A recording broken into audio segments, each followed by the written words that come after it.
আলাইকুম ওয়া রাহমাতুল্লাহি ওয়া বারাকাতুহু।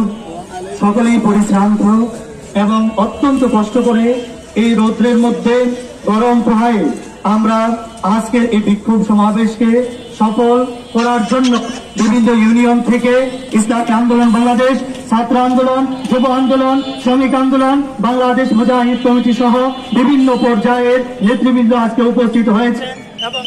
জনসাধারণ, ঈশ্বরগঞ্জের আমার প্রাণাধিক প্রিয় ঈশ্বরগঞ্জের জনগণ, আমি একটি কথাই বলতে চাই, আজকে পীর সাহেব হুজুর চরমোনাই ইসলামী আন্দোলন বাংলাদেশের ব্যানারে যে 5 দফা দাবি উপস্থাপন করেছেন, এই 5 দফা দাবি হল বাংলার মানুষের মুক্তির দাবি। কথা ঠিক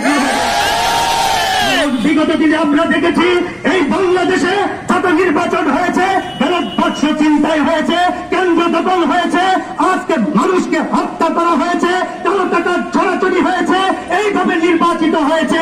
সম্মানিত উপস্থিতি, আমরা বলতে চাই, আমরা সন্ত্রাস চাই না, চাঁদাবাজি চাই না, দখলদার চাই না, টেন্ডারবাজ চাই না। ওই দখলদার, চাঁদাবাজ, টেন্ডারবাজদের মৃত্যুর পরোয়ানা হচ্ছে পিআর পদ্ধতি। কথা ঠিক। সুতরাং আগামী দিনে এই বাংলাদেশকে যারা পরিচালনা করবে, তারা চাঁদাবাজ হতে পারবে না, সন্ত্রাস হতে পারবে না, ডাকাত হতে পারবে না, দুর্নীতিবাজ হতে পারবে না। কথা ঠিক না বেশি? এই জন্য পিআর পদ্ধতির নির্বাচন আমাদের আমির যে 5 দফা ঘোষণা করেছেন, জুলাই সনদের ভিত্তিতে নির্বাচন হতে হবে, সমস্ত ফ্যাসিস্টদেরকে নিষিদ্ধ ঘোষণা করতে হবে এবং জাতীয় পার্টি সহ যে 14 দল রয়েছে তাদের রাজনীতি নিষিদ্ধ করতে হবে এই বাংলার জমিনে। কথা ঠিক না বেশি? মাথা নষ্ট হয়ে গেছে, তারা এখন ভারতের কথাই চলে। আমরা বলতে চাই, পিআর পদ্ধতির বিরোধিতা করতে হবে, এটা শিখিয়ে দিয়েছে এই সাম্রাজ্যবাদী শক্তি আমেরিকা এবং ওই আধিপত্যবাদী শক্তি ভারত। কথা ঠিক না বেশি?